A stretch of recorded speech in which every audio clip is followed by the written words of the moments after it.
Assalamualaikum warahmatullahi wabarakatuh. Kami dari kelompok 8 mengucapkan alhamdulillahirrahmanirrahim.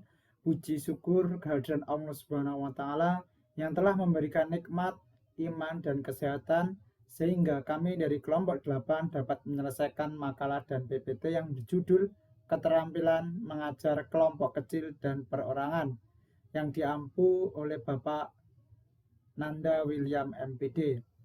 Kami dari kelompok 8 beranggotakan yang pertama Nadila Resti Cahyanti dengan NPM 1986206014. Yang kedua Hidayatul Rohmah 1986206018. Yang ketiga Hana Nitri Bekti 1986206024. Yang keempat Ahmad Rizky Mahendra 1986206033.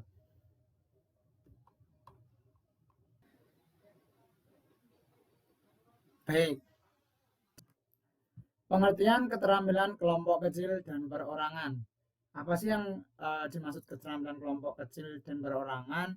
Lebih jelasnya di dalam makalah kita telah sebutkan. Yang jelas, keterampilan mengajar kelompok kecil dan perorangan adalah kecakapan untuk menanamkan pengetahuan serta wawasan yang dilaksanakan pada sekelompok siswa dengan jumlah paling sedikit 2-8 peserta didik dan satu siswa secara individu. Nah, dapat dilakukan secara bertatap muka dan memiliki berbagai peran penting, sehingga dapat mengembangkan keahlian atau potensi diri peserta didik. Jadi kurang lebihnya seperti itu. Untuk keterampilan mengajar kelompok kecil memang sangat dibutuhkan. Melihat kondisi pada saat ini banyak beberapa sekolahan yang memiliki siswa 2-8 peserta didik. Dan pembelajaran sebuah kelompok kecil dan perorangan dapat membuahkan hasil dalam bentuk berbagai sikap dan karakter, sehingga kebutuhan belajar murid terpenuhi. Penugasan guru yang baik dan tersusun dalam mengajar kelompok kecil maupun perorangan tentu dapat memberikan nilai-nilai tambahan. Jadi dengan kita mengajar keterampilan kelompok kecil tentunya juga dapat memberikan nilai-nilai tambahan kepada peserta didik yang tidak kalah dengan siswa lebih dari 8 ataupun yang lainnya. Selanjutnya, tujuan mengajar kelompok kecil dan perorangan. Tujuan mengajar kelompok kecil dan perorangan ada 3.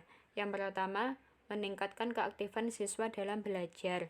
Yang kedua, terjadinya interaksi antara guru dengan murid dalam kegiatan pembelajaran. Dan yang terakhir, tercapainya kemajuan belajar sesuai dengan kemampuan serta minat siswa. Peran guru dalam kegiatan mengajar kelompok kecil dan perorangan. Beberapa peran guru dalam pengajaran kelompok kecil dan perorangan adalah sebagai berikut. Yang pertama, organisator kegiatan belajar mengajar. Dalam pengorganisasian ini, hal yang paling utama adalah mengatur siswa serta memberikan tanggung jawab kepada siswa untuk melaksanakan tugas yang diberikan oleh guru agar tercapainya suatu tujuan. Yang kedua, sumber informasi bagi siswa. Guru merupakan sumber informasi bagi siswa, baik informasi mengenai langkah-langkah pelaksanaan tugas maupun informasi lainnya yang dibutuhkan oleh siswa. Yang ketiga, motivator bagi siswa untuk belajar. Guru berkewajiban untuk memberikan motivasi kepada siswa agar mau belajar. Yang keempat, penyedia materi serta fasilitator pembelajaran bagi siswa. Guru harus menyediakan materi pelajaran yang akan diajarkan atau dipelajari oleh siswa dalam pengajaran kelompok kecil maupun perseorangan. Kelima, pembimbing kegiatan belajar. Guru mempunyai tugas membimbing siswa dalam proses pembelajaran. Di antaranya adalah mengenalkan anak secara individual mengenai kemajuan belajar ataupun kesulitan yang dihadapi. Dan yang terakhir, peserta kegiatan belajar. Guru diperbolehkan untuk mengungkapkan pendapatnya dalam pemecahan suatu masalah atau mencari kesepakatan bersama sebagaimana yang dilakukan siswa lainnya. Selanjutnya, komponen keterampilan mengajar kelompok kecil dan perorangan. Yang pertama, keterampilan mengadakan pendekatan pribadi. Upaya pendidik yaitu dengan menunjukkan kehangatan, kepekaan, kesiapan untuk mendengarkan, merespon dan membantu pemecahan masalah pembelajaran yang dihadapi peserta didik. Yang kedua, keterampilan mengorganisasikan kegiatan pembelajaran, yaitu upaya pendidik agar peserta didik dapat aktif mengikuti pembelajaran dengan menciptakan variasi pembelajaran yang sesuai. Yang ketiga, keterampilan membimbing dan memberi kemudahan belajar. Upaya yang dilakukan pendidik yaitu dengan memberikan pembelajaran yang tepat dan memberikan bimbingan secara berkelanjutan. Yang keempat, keterampilan merancang dan melaksanakan kegiatan pembelajaran, yaitu upaya pendidik untuk membantu peserta didik untuk menetapkan tujuan belajar, merancang kegiatan belajar, penasihat, dan membantu menilai kemajuan belajar peserta didik. Untuk selanjutnya kita membahas tentang syarat-syarat mengajar kelompok kecil dan perorangan. Setiap siswa memiliki karakteristik yang berbeda-beda. Untuk itu diperlukan variasi untuk menanganinya. Pembelajaran pada kelompok kecil dan perorangan dapat terwujud jika terpenuhi syarat-syarat sebagai berikut. Yang pertama, ada hubungan yang sehat dan akrab antar guru dengan siswa, siswa dengan siswa.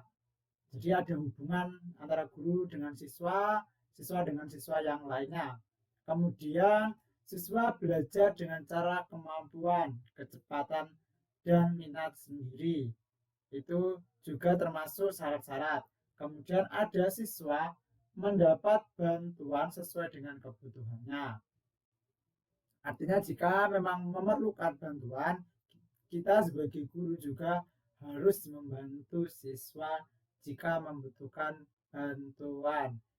Selanjutnya, siswa dilibatkan dalam perencanaan pembelajaran. Itu sudah pasti ya teman-teman. Jadi setiap perencanaan pembelajaran kita harus libatkan siswa. Kemudian guru dapat memainkan berbagai peran. Nah, itu sedikit tentang syarat-syarat mengajar kelompok kecil dan perorangan. Prinsip mengajar kelompok kecil dan perorangan. Yang pertama, penyajian topik disesuaikan dengan format kelompok kecil dan perorangan. Yang kedua, pelaksanaan pengajaran kelompok kecil dan perorangan dilaksanakan secara bertahap. Yang ketiga, melakukan pengorganisasian terhadap peserta didik, sumber atau materi, ruangan, dan waktu dengan cermat. Yang keempat, pendidik harus mengenal dengan baik pribadi peserta didik. Materi selanjutnya yaitu pola penggunaan pengajaran pada kelompok kecil dan perorangan. Pola yang pertama yaitu kelas besar, kemudian kelas kecil atau perorangan, kemudian kelas besar. Pola pengajaran diawali dari penjelasan guru, kemudian melakukan kerjasama berkelompok atau perorangan. Yang terakhir, mempresentasikan hasil tugasnya di depan kelas. Pola yang kedua yaitu kelas besar, kelas kecil, kelas kecil, kelas besar. Pertama, siswa mengikuti penjelasan guru, kemudian bekerja sama secara kelompok, terakhir melaporkan hasil kerja kelompok ke seluruh siswa.